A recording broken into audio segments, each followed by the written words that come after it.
여러분, 비트코인 거대한 낙폭이 지나갔고 반등이 나와줬어야 했던 포인트에서 반등이 나오지 않았습니다. 그렇다면 지금 우리에게 남은 건 80.6이 깨져야 하는 플랜, 이거 하나만 남았습니다. 80.6이 깨지고 나서야만이 우리가 반등을 기대해 볼 수 있는데 그 이유는 무엇인지 지금부터 철저하게 분석해 드리겠습니다.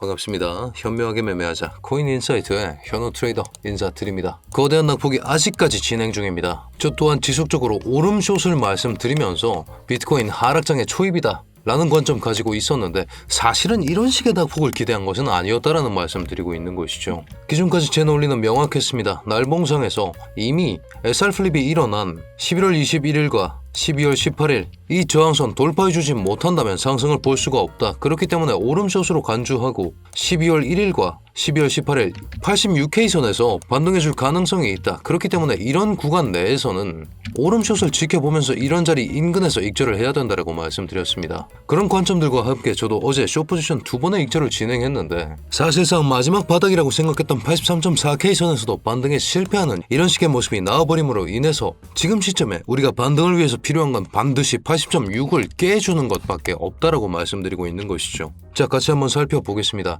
첫 번째 포지션 89.3 인근에서 왜 진입했느냐? 어제 제 영상이었습니다. 못 올라타면 끝장난다. 90.2K 마감을 해줘야 된다. 날봉 구름대의 저항을 이겨내야만이 그 다음부터 상승을 볼 수 있을 것이다. 하지만 날봉 구름대 충돌과 돌파력이 약화된 걸 파악했었던 어제 10시 18분 89.3 그리고 89.8에서 각각 1차, 2차로 들어갈 수 있었습니다. 어제 우리가 극복해줬어야 되는 날봉 구름대 자체가 여기 이 자리였다라는 거죠. 여기에 대한 돌파 실패를 했었던 그 순간이 우리의 오름쇼 최적 타점이었다라는 말씀 드리고 있는 겁니다. 그렇기 때문에 첫 번째 목표가가 12월 1일부터 12월 18일 지금 보고 계신 이 지지선 라인까지의 목표가였습니다. 그렇기 때문에 이 부분에서 여러분들도 보고 계신 86K 인근에서 절반 물량 익절에 성공하는 모습 보여드렸는데 조금 더 끌고 가볼 생각이었습니다. 4시간 봉상에서 이상 징후가 부착되었기 때문에 조금 더 끌고 가볼 생각을 하고 있었습니다. 여러분들도 보시고 계시는 것처럼 지금 4시간 봉상에서 RSI를 자세히 지켜봤을 때 RSI 다이버전스가 여기 이 자리에서 나왔음에도 불구하고 반등을 해주지 못했다. 이건 정말 위험한 시그널이죠. 분명히 가격의 저점은 낮아졌습니다. 그런 상황에서 RSI 고점은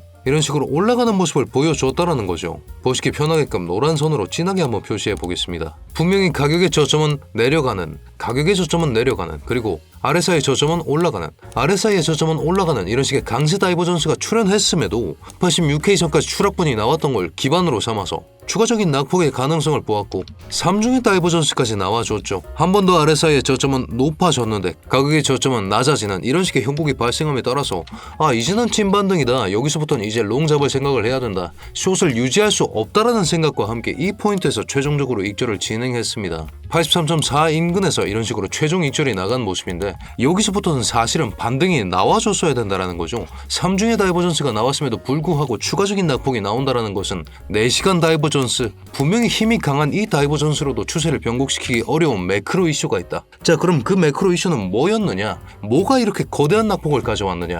마이크로소프트 차트입니다, 여러분. 어제 갭 하락이 발생했고 최종적으로 12%가 날아갔습니다. 실적 발표 시즌이 맞다음에 따라서 나스닥 전체도 어제 2.8%가량 날아가는 이런 식의 모습을 보여줬기 때문에 현 시점 비트코인, 나스닥과 함께 추락해버리는 이런 식의 모습이 보여줬는데 반등이 나와줬어야 된 83.4K가 무너져버렸다 이거죠. 사실은 이런 식의 매크로 이슈가 있을 때마다 얼마나 명확하게 대응하는가가 그 수익을 가른다라고 생각합니다. 제가 이더리움은 사과를 드려야겠습니다. 최종적으로 12월 1일과 12월 18일을 이은 이 지지선 여기서 반등에 성공해주면서 옵션 만기, 거래소의 입장상 3천을 맞춰줘야만이 거래소의 손해가 가장 덜할 것이다라는 생각과 함께 저 또한 여기 이 자리에서 롱 포지션 진입했었습니다. 스탑로스는 여기 이 자리 2899였던 것으로 제가 기억을 합니다. 저 또한 스탑로스 터져나감에 따라서 1.1%의 손절을 피할 수 없었는데 이렇게 명확한 스탑로스를 걸어두셔야만이 여러분 이런 식의 패닉장에서 살아남을 수 있다는 말씀 드리고 있는 겁니다. 비트코인 숏 외쳐놓고 갑자기 이더리움 3천을 원한다라고 말씀드려서 정말 죄송합니다. 저 또한 손절이 나갔고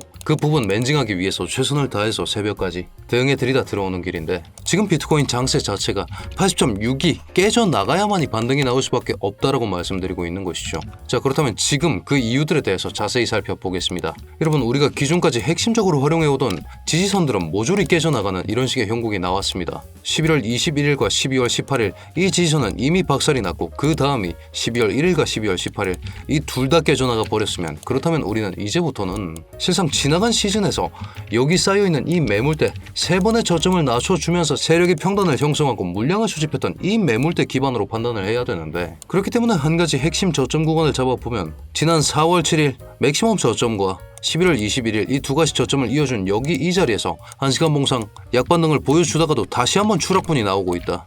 어디까지 숨 참고 기다려야 되느냐? 80.6까지 숨을 참고 기다려야 된다는 겁니다. 우리가 11월 21일에 찍어줬던 마지막 바닥이 80.6 여기 이 자리였죠. 여기에서의 RSI 수치는 여러분들도 보시는 것처럼 22였습니다. 하지만 지금 시점의 낙폭 자체가 RSI 29를 기록해줌에 따라서 80.6보다 아래를 찍어준 상황에서 변곡이 나와준다면, 그리고 명확한 RSI 상에서도 반등이 나와준다면, 그런 모습이 나와준다면 우리는 이런 식으로 RSI 다이버전스, 날봉 다이버전스가 발생하면서 하나의 상승 여력을 가져갈 수 있겠죠.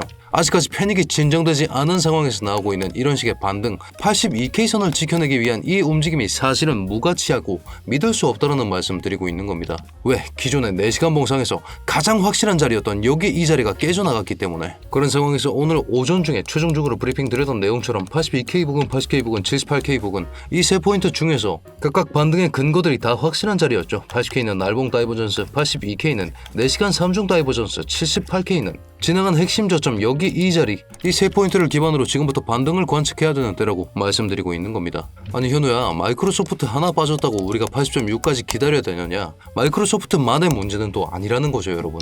우리가 여러분 금값 차트도 한번 살펴봤을 때 금도 어제 와장창 빠졌습니다. 범지구적인 돈 삭제 파티라도 열린 것처럼 8%가 날아가는 이런 식의 모습까지 잡혀 나옴으로 인해서 웬만한 모든 자산들에 대한 가치 하락이 진행되었는데, 이런 상황에서 유일하게 오른 게 DXY 달러 인덱스와 미국 국채금리 이 두 가지가 올랐다는 말씀 드리고 있는 것이죠. 지금의 장세 자체가 국채로 자금이 몰리는 그런 상황이 연출되고 있기 때문에 정말 명확한 시그널에 집착하시면서 매매를 하셔야 된다. 지금 장세는 수익을 내기보다 생존에 집중해야 되는 그런 장세다. 그렇기 때문에 이 시그널상으로 지금 비트코인 상에서 추가적인 숏을 볼 수는 없더라도 명확한 시그널과 함께 저점 잡기를 도전해 볼 수 있는 그런 구간에 와 있다는 말씀 드리고 있는 것이죠. 그리고 이 시그널이 보여주고 있는 자리가 지금 시점에 80.6 언더라인까지 가줘야만이 그때부터 반등을 생각해 볼 수 있다는 말씀 드리고 있는 겁니다. 여러분, 이런 식으로 코인 차트 외에도 정보들이 굉장히 많이 숨어 있습니다. 미국 정부 10년 채권도 그렇고 지금 당장 떡락을 맞아버린 위험 자산의 대표격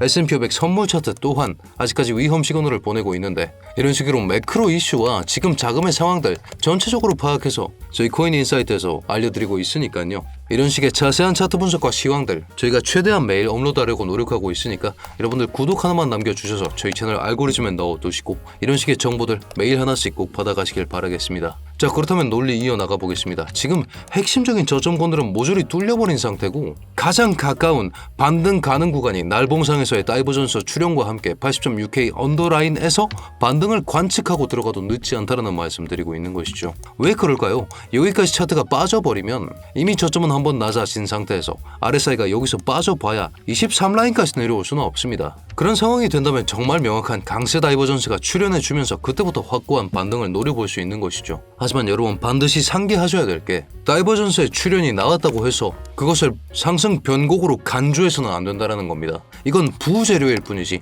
메인 재료가 되어서는 안 된다는 말씀 드리고 있는 것이죠. 다이버전스는 여러분 방향의 전환을 의미하는 것이 아닙니다. 속도의 둔화를 의미하는 것입니다. 하락 추세, 하락 모멘텀의 둔화를 얘기하는 것이고, 그렇기 때문에 둔화된 속도상 벨로시티, 속도가 0에 수렴했을 때 그때 반대 방향으로의 변곡이 가능하다. 그리고 우리가 4시간 봉상에서 확인하는 것처럼 이렇게 RSI에 분명히 다이버전스가 발생했음에도 불구하고 다이버전스가 누적해서 이렇게 형성되는 경우 또한 존재하고 있기 때문에 80.6K 핵심 저점을 깨준 상황에서 회복하고 지지를 받는 걸 확인했을 때 우리가 확인해야 되는 건 그렇기 때문에 두 가지입니다. 첫 번째, 다이버전스의 출현, 두 번째, 명확한 지지 포인트의 회복, 이 두 가지를 관측해야만이 우리가 저점권을 잡을 수 있는 것이지 가장 최저점을 잡겠다라고 하는 것은 약간은 오만한 생각이라는 말씀 드리고 있는 것이죠. 그렇기 때문에 어제도 이더리움 최종적으로 2922 제가 봤었던 지지선 인근까지의 하락폭 예상하면서 숏포지션 기반으로 시그널 잘 읽어내서 162%의 수익까지